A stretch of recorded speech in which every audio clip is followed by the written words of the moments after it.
When Mark and Victoria heard about a sick Puma cub named Luna that was about to be euthanized, they didn't think twice about adopting her. She was adorable, and they wanted to give her a second chance at life.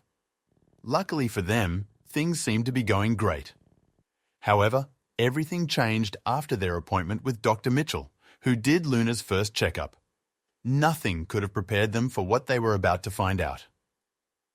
Victoria and Mark waited anxiously for Dr. Mitchell to tell them what was going on.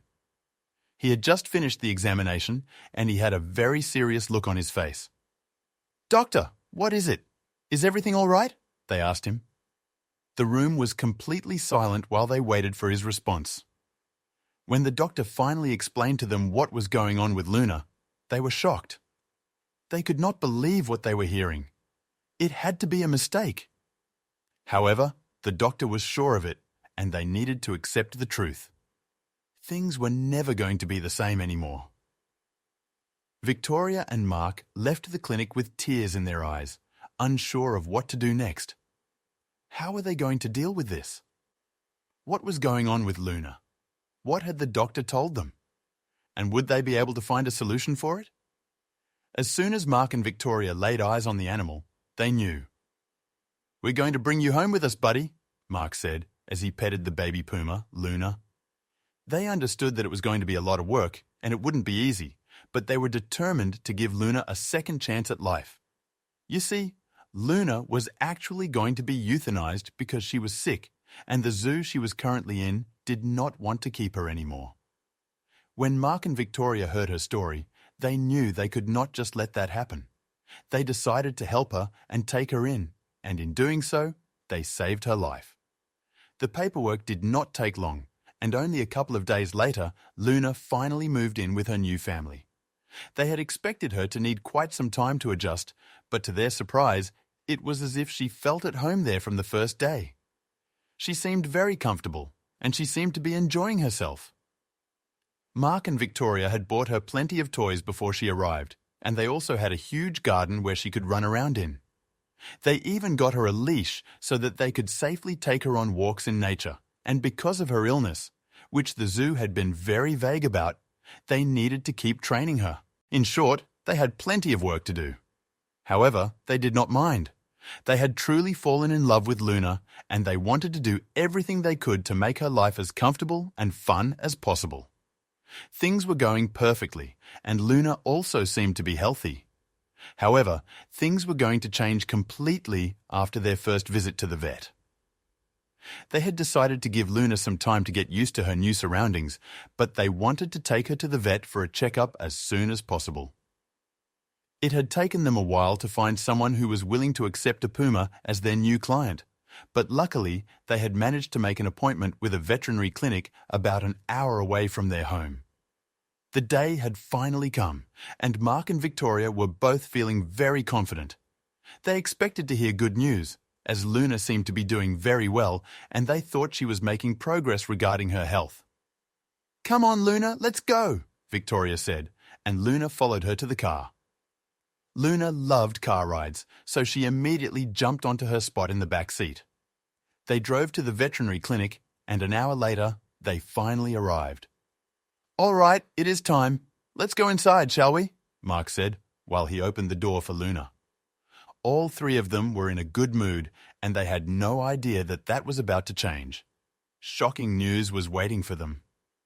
"Good morning. How can I help you?" The receptionist greeted them. As soon as she laid eyes on Luna, however, she already knew who they were. They probably did not deal with Pumas on a daily basis around here either. "Oh, this must be Luna. Please take a seat and I'll let Dr. Mitchell know that you have arrived," she said with a smile. Mark and Victoria thanked her, and they sat down with Luna between them. For the first time, Luna seemed to be a bit restless, but her owners assumed it was just because she had probably not been to a veterinary clinic very often. The smells of all the other animals must be quite confusing to her, they thought. They had not even been waiting for 5 minutes when suddenly a door opened and a man in a doctor's suit appeared. "Well, hello there. I'm Dr. Mitchell. Nice to meet you," he said as he shook hands with Mark and Victoria. "Thank you for having us, Doctor. This is our Luna. Victoria said as she showed the little Puma to him as if he had not already seen her. How magnificent! Like I mentioned on the phone, I have Pumas before when I worked at an animal sanctuary. It's been a while since I've seen one in real though. Please, let's continue in my office. Dr. Mitchell led them into his office, which was basically a barn. Because they treated all kinds of animals here, they needed a bigger place than an ordinary veterinarian did, of course. Victoria and Mark told the doctor their whole story, and he was amazed to see how selflessly they had decided to help this poor animal and save its life. She really is a part of our family now, Victoria said as she put her arm around Luna. Dr. Mitchell carefully approached her as it was time for the checkup now. He first greeted Luna, making sure she got his scent, and also that she felt comfortable when he touched her. Luna stayed very calm throughout the whole appointment, and it did not take the doctor a long time to complete the examination. "You're such a good girl, Luna," he told the cub. And then he finally turned to her owners again. "Doctor, what is it? Is everything all right?" Victoria asked.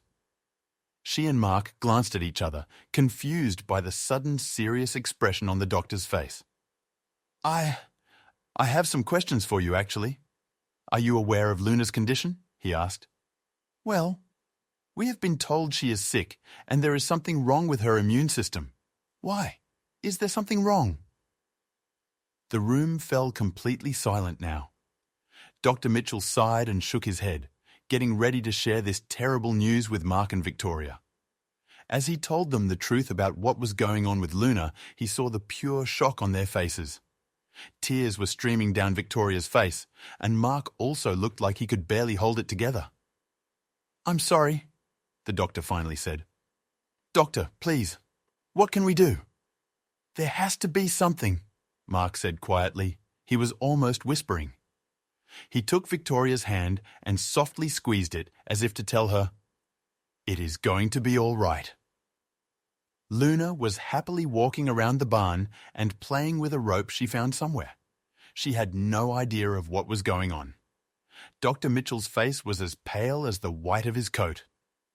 "Luna has a chronic autoimmune disorder," he began, his voice laden with gravity. "It's a severe condition that affects her ability to ward off infections and other diseases. Left untreated, it can be fatal." Mark's heart sank. His grip on Victoria's hand tightened. Luna, oblivious, continued to play. Victoria's eyes, filled with tears, locked onto Dr. Mitchell's. "Is there anything at all we can do?" she whispered. The doctor paused, choosing his words carefully. "There's a treatment available, an advanced therapy that can help manage her symptoms." The glimmer of hope in his words was a stark contrast to the heavy news they had just received. Dr. Mitchell presented a pamphlet that described the treatment in detail. It consisted of specialized medication and periodic infusions designed to enhance Luna's immune response. "With this," he began, "Luna can lead a fairly normal life, albeit with regular checkups." Mark and Victoria looked at the images of other animals thriving post-treatment, feeling a mix of hope and apprehension. "But there's something else you need to know," Dr. Mitchell continued, his voice more somber. "This treatment, while effective, is incredibly expensive." He outlined the monthly costs, the special infusions, and the monitoring tests. As the numbers added up, Mark and Victoria's optimism dwindled. The reality of the situation weighed heavy on their hearts. The ride back from the vet's office was filled with a dense silence.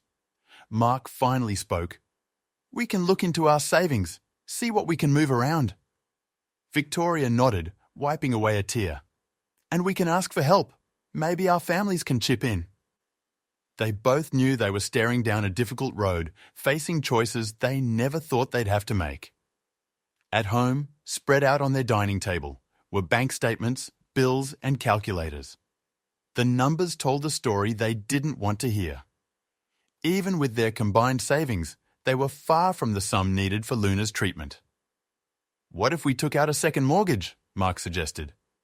But deep down, they both knew it wouldn't be enough. It wasn't just the initial cost that was prohibitive. The ongoing expenses of the treatment, the monthly medications, and the periodic checkups were like a chain of financial burdens. The weight of it all pressed down on Victoria, who whispered, "It's like a clock that never stops ticking, Mark. How can we sustain this?" Sleep eluded them that night. Luna, sensing their distress, snuggled close. Victoria stared at her, her heart breaking. "We might have to consider—" Her voice trailed off, the words too painful to speak. Mark held her close. "We'll find a way. We have to." Their resolve was strong, but the path remained uncertain. The next day, a call came from Dr. Mitchell. "I've been doing some research, looking into possible grants or aid for situations like yours," he said, with a cautious optimism. "But even with assistance, it's going to be a challenge." Mark replied, determination in his voice. "We appreciate that, Doctor. We'll do whatever it takes." The countryside blurred past them as they drove in silence, each lost in their thoughts. Victoria finally broke the quiet, her voice quivering. "I can't bear the thought of losing her, not when there's a chance." Mark nodded, gripping the steering wheel tightly. "We won't let that happen," he vowed, their shared determination a beacon in the gathering storm. Luna's reflection appeared in the rearview mirror, her eyes glinting with life. "Remember when we first found her?" Mark said, his voice soft. Victoria smiled, recalling their unexpected encounter with the abandoned cub while on a trip abroad. "She's been through so much already," she murmured. The thought of her not being with them was unbearable. At a rest stop, Luna, ever the spirited creature, pounced playfully on a fallen leaf, chasing it with youthful exuberance. Victoria watched with a sad smile. "No matter what happens, she's still our Luna," she whispered, crouching down to stroke the Puma's head. Luna's antics, a glimmer of hope in dark times, kept Victoria's faith alive. The car's hum was interrupted by Mark's sudden intake of breath. "Victoria," he began, a hint of revelation in his voice. "I've just remembered something that could help." He tightened his grip on the steering wheel, a determined look in his eyes. This was a road they hadn't yet travelled. "We never got an explanation from the zoo, the one that abandoned her," Mark said. "Maybe they can help, or at least shed light on her past." Victoria's eyebrows furrowed. "You think they might be financially responsible?" Mark nodded. "It's worth pursuing. They owe Luna that much." "But what if they refuse? Or what if they want Luna back?" Victoria voiced her fears. Mark considered this, then replied, "We'll never let her go, but if they have answers, resources, or even a shred of responsibility, it's a lead." Victoria looked over at Luna, who was napping peacefully. "Okay," she said, "let's try." Pulling into a quiet spot, Mark took out his phone. Searching for the zoo's contact details, he hesitated for just a moment before dialing. The weight of what they were doing hung in the balance. Luna's future might just hinge on this call. The first call went straight to voicemail. The second, a busy tone. Mark's frustration grew as each attempt was met with silence. "Why won't they answer?" he muttered, redialing again. Victoria, anxiety evident on her face, whispered, "Maybe they know why we're calling." Mark was undeterred. Hours turned into days, but he continued his relentless pursuit. Voicemails, emails, even letters. Every avenue was explored. The zoo's stonewalling only deepened his resolve. "They have to respond at some point," he insisted.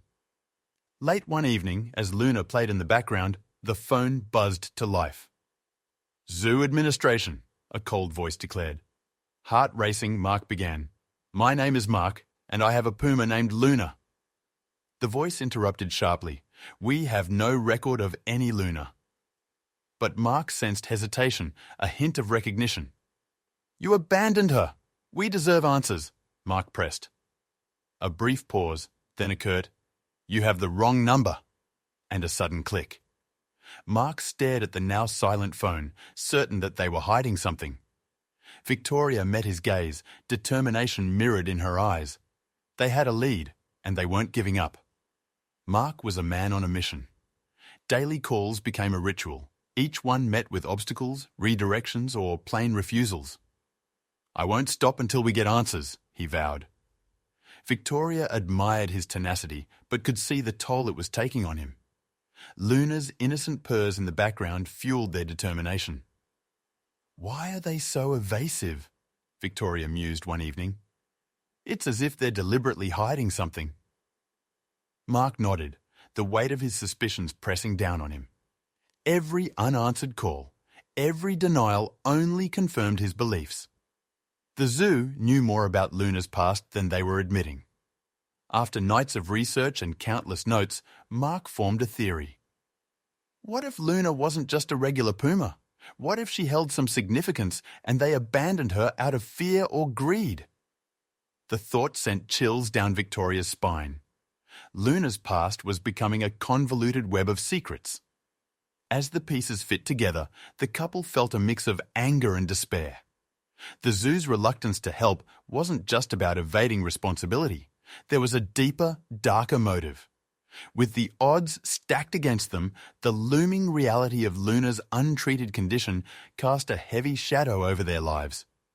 Unable to get answers from the zoo, Mark and Victoria pivoted. "We need to explore other avenues," Victoria proposed. "Crowdfunding, charities, loans." She listed off. They knew they'd have to tap into every resource to ensure Luna's well-being. Days turned into whirlwinds of activity. From starting online fundraisers to visiting banks, they tirelessly sought assistance. Luna's story was shared far and wide in hopes of stirring hearts and opening wallets. Each endeavour was fueled by desperation and hope. Some close friends rallied behind them, generously donating what they could. But not all responses were favourable. Letters from banks bore bad news, and some family members declined, citing their constraints. The rollercoaster of emotions was overwhelming, but they pressed on. As weeks passed, rays of hope pierced their gloom. Anonymous donors contributed significant amounts to their online fundraiser. A local newspaper featured Luna's story, leading to a surge in support. These small victories lit up their world, signalling that maybe, just maybe, things were turning around. However, with each passing day, Luna's energy levels fluctuated. Mark and Victoria could see the urgency. They needed the funds, and they needed them soon. Every tick of the clock was a reminder of the looming deadline, pushing them to act faster. The stress was palpable, yet they held on to hope. With every setback, they picked themselves up, always focusing on Luna. Their search for a miracle was relentless. "We won't give up, Luna," Victoria whispered, stroking the puma's fur. "Not now, not ever." Mark and Victoria sat on their porch, looking at Luna play in the distance. With all their efforts, they were still coming up short. The weight of their impending decision pressed on them. "Are we really doing everything we can?" Victoria asked, tears threatening to spill. Resigned to their fate, the couple focused on Luna's remaining days. "Let's make them count," Mark whispered. They created a bucket list for Luna, filled with treats, activities, and favourite spots to visit. Each day was a celebration of her spirit, ensuring she felt loved and cherished until the very end. Each day was a celebration. Luna chased after butterflies, relished in her favourite foods, and basked in the couple's endless affection. They took her to a nearby waterfall, watched her splash joyfully, and captured every moment on camera. Even as Luna's health showed signs of decline, her spirit soared, thanks to Mark and Victoria. They set up a tent in the backyard, stargazing with Luna nestled between them, a picture of contentment. Their love was the best medicine. With the dreaded day nearing, the weight of the impending goodbye grew unbearable. Mark and Victoria tried to remain strong for Luna, but privately, they broke down, their tears flowing freely. In silent moments, they held each other, seeking solace in shared sorrow and memories. On the eve of their final day together, they held Luna close. The purring of the majestic creature resonated deeply with their heartbeats, reminding them of their bond. The house echoed with memories of happier times. Each step towards the inevitable felt like walking through quicksand. They kept second-guessing their decision, hoping for a miracle. They reminisced about their time with Luna, holding on to each memory as a lifeline. The sun rose, casting a melancholic golden hue over their home. With a heavy heart, they prepared to bid Luna farewell. Every tick of the clock was a painful reminder of the looming goodbye. The weight of the moment seemed to hang in the air, making every breath feel a little heavier than the last. As Mark and Victoria braced themselves, the ring of a phone echoed through their silent home. Hesitatingly, Victoria answered, her voice trembling. The voice on the other end was urgent, filled with hope. Victoria's eyes widened in disbelief as her sister spoke. "I've been fundraising in secret," she confessed. "We have enough to cover Luna's treatment." The news was a lifeline they hadn't dared to hope for, and amidst their tears of relief, Luna purred louder, as if sensing the shift in their hearts. Mark's eyes met Victoria's, both awash with a myriad of emotions. The weight of the past weeks made the news seem almost unreal. Disbelief, relief, and burgeoning joy filled their hearts. We get to keep her," Victoria uttered, her voice choked with emotion. The GoFundMe campaign's overwhelming success was a beacon of hope. With every donation, Luna was gifted another day, another chance to thrive. Mark scrolled through the campaign, his eyes wet, realizing the magnitude of what had been achieved. As stories of donors started pouring in, the couple was moved. A local school's bake sale, a musician's benefit concert, neighbours pledging what little they had, every contribution showcased the vast heart of the community. With the treatment costs covered, Luna's prospects brightened. Dr. Mitchell began the therapies promptly, optimistic about the outcome. "She's a fighter," he'd often say, mirroring Mark and Victoria's hopeful anticipation. The couple organised a thank you event, inviting everyone who had supported them. Speeches, tears and laughter filled the air, but most importantly, gratitude radiated from Mark, Victoria and Luna. As the evening settled, a heartfelt video montage played, capturing Luna's journey and the community's immense support. Days turned into weeks, and with each session, Luna's vitality grew. She began to play more, her eyes reflecting the spark of life that had been dimming. The house, once filled with somber tones, now resonated with Luna's joyful purrs. The path to recovery wasn't without its hurdles, but Mark, Victoria and Luna faced them united. Their bond, already strong, became unbreakable. They shared moments of joy, fear and hope, always together. Each challenge they overcame only solidified their determination to cherish every moment as a family. Their story became a testament to the power of community, love, and persistence. It served as a reminder that in the darkest times, a collective effort could ignite the brightest light. Luna's tale became an inspiration to many. With Luna's renewed health, the trio began exploring life with newfound zeal. They ventured on trips, relishing the beauty of the world together. Each sunset watched, and every mountain climbed was a testament to Luna's triumphant journey. The tale of Mark, Victoria and Luna is one of unwavering love. Facing the bleakest moments, they found hope in each other and their community. It's a story that proves love, in its truest form, can indeed conquer all challenges.